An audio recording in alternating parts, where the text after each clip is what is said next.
Hi everyone, welcome to my channel. In this video, I'm going to talk about Threads, a new app from Instagram that lets you share text updates and join public conversations.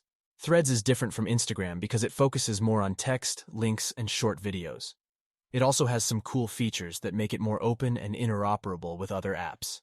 Let's take a look. To use Threads, you just need to log in with your Instagram account. Your username and verification will be the same, but you can customize your profile for Threads. You can also choose who you want to follow on Threads. You can follow the same people you do on Instagram, or find new ones who share your interests.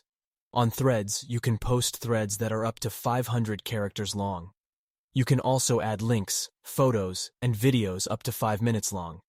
You can see the threads posted by the people you follow, and also discover new content from other creators. You can also share your threads to your Instagram story, or to any other platform you want. Threads has some tools to help you have positive and productive conversations. You can control who can mention you or reply to you on Threads. You can also filter out replies that contain words you don't like.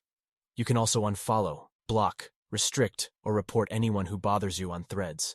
And of course, Threads follows the same community guidelines as Instagram, so any harmful or abusive content will be removed.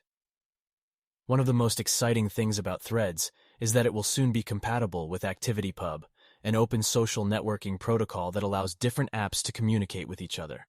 This means that you will be able to connect with people who use other apps that support ActivityPub, such as Mastodon and WordPress. This will open up new possibilities for social networking that are not available on most apps today. And if you ever want to stop using Threads, you will be able to transfer your content to another service that supports ActivityPub. Threads is a new app that offers a different way of sharing and connecting with text. It's easy to use, fun to explore, and open to new networks. I think it's worth checking out if you're looking for something new and different from Instagram. That's all for this video. Thanks for watching. If you like this review, please give it a thumbs up and subscribe to my channel for more tech reviews. Also, let me know in the comments what you think of Threads, and if you have any suggestions for future videos. See you next time.